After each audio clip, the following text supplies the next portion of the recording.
On August 12th of last year, Thierry Breton wrote Elon Musk a letter. Thierry Breton's the commissioner in charge of enforcement of the Digital Services Act and the Digital Marketing Act. In the very first sentence, the guy in charge of enforcing this legislation passed by the EU writes this: "Dear Mr. Musk, I am writing to you in the context of recent events in the United Kingdom and in relation to the planned broadcast on your platform, X, of a live conversation between a U.S. presidential candidate and yourself."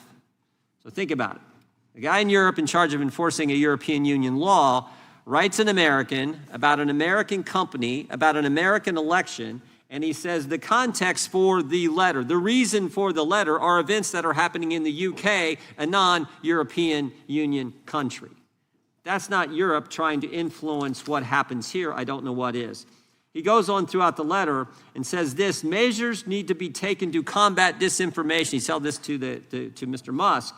We're concerned about any, quote, illegal content you may have. And he ends his letter by saying, my services and I, very last sentence, my services and I will be extremely vigilant to any evidence that points to breaches of the Digital Services Act and will not hesitate to make full use of our toolbox. So he ends the letter with a threat. So before the interview even takes place, he's threatening an American running an American company about an interview regarding the most important election we have, election of the President of the United States. And again, saying the reason for doing so are events that are happening in a non-European Union country, the UK. Comments about events happening in the UK. Concerned about this, quote, spillover effect. That is why we're having today's hearing. That's why we went to Europe last month, or actually in July, to study this issue. Now, here's what's interesting.